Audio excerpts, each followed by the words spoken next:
क्या अब मौर्य अखिलेश का छोड़ देंगे साथ? बेटी कर रही है मोदी की भक्ति, मौर्य भी खामोश हैं। योगी की जीत के बाद क्यों बदलने लगा है मन?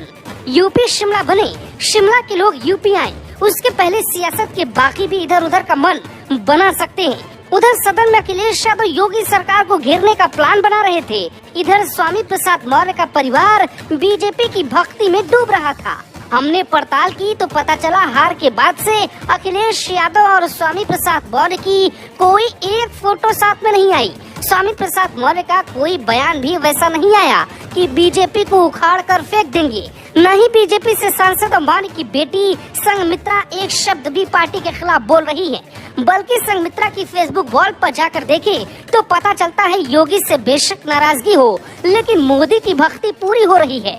अमित शाह से जो भी टकराया उसका इतिहास है कि वो ठीक से खड़ा नहीं हो पाया। ये यूपी की सियासत की कहानी नहीं है, बल्कि देश की कहानी ही कुछ ऐसी है। इसमें कई बीजेपी के नेता भी शामिल हैं। जब यूपी वाले चुनाव से पहले ये बात करते तो कुछ लोग कहते ऐसा नहीं होगा, आएंगे तो अखिलेश ही, लेकिन नतीजों के बाद सबका भ्रम टूट गया।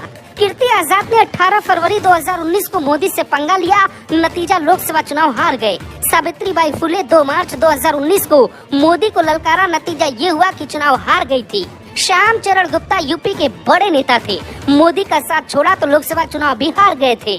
3 दशक तक बीजेपी में रहने वाले शत्रुघ्न सिन्हा ने पार्टी छोड़ी तो बेटी की बहुत करारी हार हुई। उदित राज बीजेपी से सांसद थे, पार्टी छोड़ती ही उसकी सियासत हमेशा के लिए खत्म हो गई। स्वामी प्रसाद मौर्य के साथ यूपी में ठीक ऐसा ही हुआ, पार्टी छोड़ी तो सियासत खत्म हो गई। देश भर में ऐसे नेताओं की लंबी फहरिस्त है, बीजेपी छोड़ के जाते ही सियासत दांव पे लग जाती है। यूपी में चुनाव से पहले 25 से ज्यादा नेताओं ने बीजेपी का साथ छोड़ा, जिनमें से 90% नेता चुनाव हार गए। अब ये डर संघमित्रा को भी सताने लगा। संघमित्रा दूसरी पार्टियों से लड़ चुकी है, लेकिन जीत बीजेपी के टिकट पर ही मिली, इसीलिए संघमित्रा का प्लान अब बदल चुका है और ऐसे में वो अपने पिता को मनाने में जुटी है। हमारे खास सूत्र कहते हैं कि संघमित्रा बीजेपी में रहना चाहती है और लोकसभा चुनाव 2024 के लिए अभी से प्रचार कर रही है। 5 मार्च को कुशीनगर की ये तस्वीर आपको याद है, सड़क पर खड़ी होकर संघमित्रा बीजेपी से बगावत का ऐलान कर रही थी। लेकिन अब फेसबुक पोस्ट देखिए, जिसमें एक अपडेट लिखा है और मोदी की भक्ति साफ झलक रही है। संघमित्रा ने अपने फेसबुक पर लिखा, भारतीय जनता पार्टी संसदीय दल की बैठक आज 29 मार्च 2022 को डॉक्टर अम्बेडकर अंतर्राष्ट्रीय केंद्र के सभागार में हुई, जिसमें भारत के माननीय प्रधानमंत्री श्री नरेंद्र मोदी जी, राष्ट्रीय अध्यक्ष श्री JP नड्डा जी एवं श्री धर्मेंद्र प्रधान जी का मार्गदर्शन मिला। डॉक्टर अम्बेडकर अंतर्राष्ट्रीय केंद्र में आजादी अमृत महोत्सव के अवसर पर आयोजित प्रदर्शनी में भाग भी लिया। एक परिवार में 3 नेताओं का भविष्य अमित शाह और मोदी के हाथ में है।